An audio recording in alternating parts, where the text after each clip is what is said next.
আজ মঙ্গলবার বাংলাদেশ শিল্পকলা একাডেমির সামনে রাহুল আনন্দের শিল্পী সঙ্গীরা শিল্প স্থাপনা ও শিল্পাঙ্গন ধ্বংসের বিরুদ্ধে অবস্থান ব্যানারে কর্মসূচি পালন করেন। এ সময় তারা গান গেয়ে ও হাতে নানা ধরনের পোস্টার নিয়ে দেশের বিভিন্ন জায়গায় শিল্পকর্ম ভাঙচুর ও সাম্প্রদায়িক হামলার প্রতিবাদ করেন। পরে তারা গানের মিছিল নিয়ে শিল্পকলা থেকে জাতীয় প্রেস ক্লাব পর্যন্ত যান।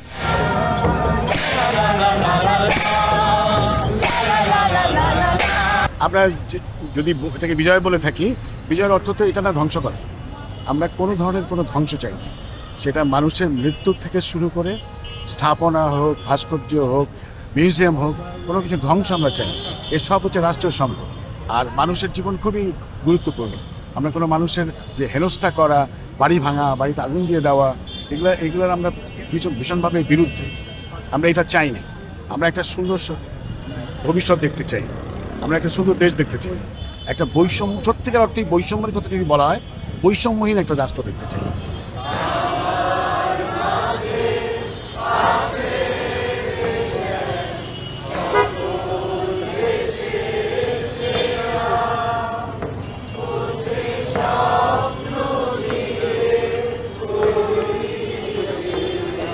একজনের আন্দোলনকে আপনি হাইজ্যাক করে নিজের মতাদর্শ চাপিয়ে দিতে পারেন না।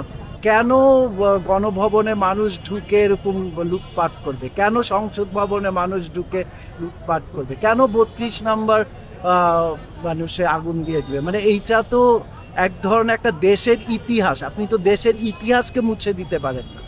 দেশের ইতিহাস মুছে আপনি স্বাধীনতা পেয়ে গেছেন, পতাকার রং বদলায় ফেলবেন, ন্যাশনাল অ্যান্থেম বদলায় ফেলবেন, এগুলার তো কোনো এইগুলা হচ্ছে এই আন্দোলনটাকে ধ্বংস করার।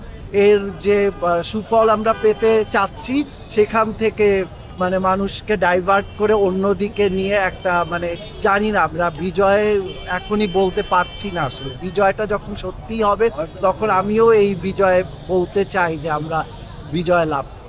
আমরা যে মুখস্থ জুজুর ভয়ে কাবু ছিলাম এতদিন, সেই জুজু যেন আমাদের শিল্পী, শিল্প স্থাপনা, শিল্পকর্মের চর্চাকে ভীত, সন্ত্রস্ত এবং আস্থাহীন না করে তোলে এবং আমাদের সংখ্যালঘু ভাই বোন এবং পরিবারগুলোকে একটি সাম্যবাদী সমাজের অংশীদার করে তোলে, সে আবেদন জানাচ্ছি সংশ্লিষ্ট সকল মহলের কাছে।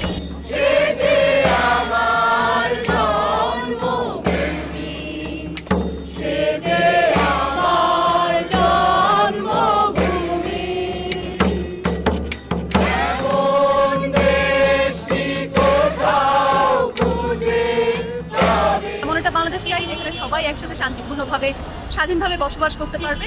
এটা কিছু ক্ষেত্রে একটা অরাজকতা সৃষ্টির চেষ্টা চলছে, কিছু ক্ষেত্রে মানুষের ধর্মান্ধতা এই কাজটা করতে তাদেরকে বাধ্য করছে। কিন্তু আপনি দেখবেন যে অনেক মুসলিমরাই কিন্তু এগিয়ে আসে। আসলে মুসলিম হিন্দুদের ঘর ভাঙছে না, যারা ভাঙছে তাদের কোনো ধর্ম হয় না, তাদের কোনো জাত হয় না, তাদের একটাই ধর্ম, সেটা হচ্ছে সন্ত্রাসবাদ, অরাজকতা।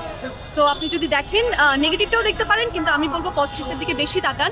যারা আসলে সেই মন্দির পাহারা দিতে যাচ্ছে, আপনি দেখবেন মাদ্রাসা স্টুডেন্ট পাহারা দিচ্ছে, হুজুর পাহারা দিচ্ছে, তাদের দলটাকে ভারী করবে।